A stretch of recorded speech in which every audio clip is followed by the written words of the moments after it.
Hello, my name is Marie and I'm proud to say I'm a scientist. So, for as long as I can remember, I've always loved science.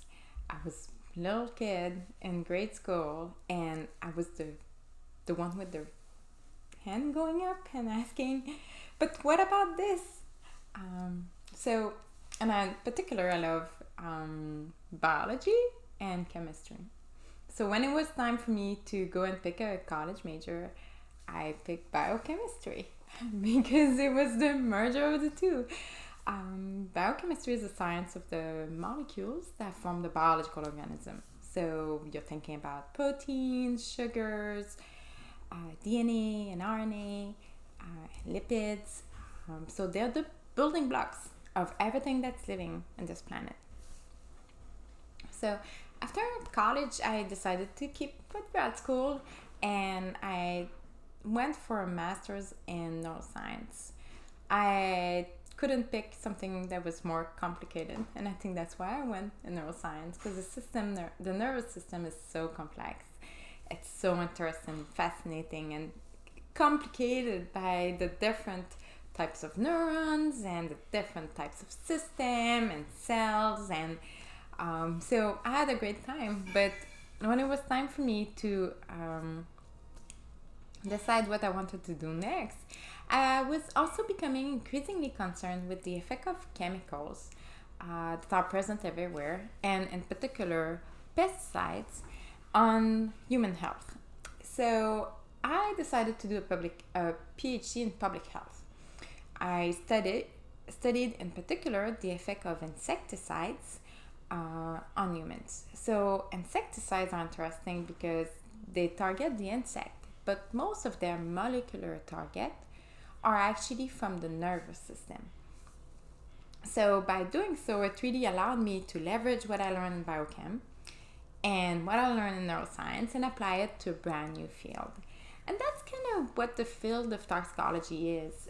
We get people from everywhere, from physics, from mathematics, from biology and chemistry, and we work together to try to solve those questions and develop tools to also be able to study and push the frontiers of toxicology. So after my PhD, I did a postdoc here in the US at Rutgers, where I studied the effect of lead and insecticides as well. And after that, I actually decided to go in the industry. Industry is a great place to work for toxicologists like me because you can do so many different things. You can, for example, evaluate the effect of chemicals that are used in makeup and hair product, or you can evaluate the effects of chemicals that are used for food contact or packaging, for example, or you can also evaluate the effect of drugs and try to understand how those drugs will impact the body. Obviously, and hopefully, they'll do what they're intended to do. For example, help control blood sugar. But you also want to make sure and mitigate the possibility that it has adverse effects that are not manageable. So that's kind of the different types of job for toxicologists in the industry. But toxicologists also work for the government, for example, at the Food and Drug Administration, FDA, where they'll review drugs and all the data that comes with it in order to decide whether or not they should be approved. They can also work for the EPA, so the Environmental Protection Agency, and study chemicals that are present in the environment, from ozone to mercury to PFAS and so forth. And then there's also the academic branch where people who did a PhD stay and become professor and usually have their own lab where they conduct their own research. I couldn't ever quite leave academia entirely, so I actually teach at Rutgers and I teach toxicology and risk assessment.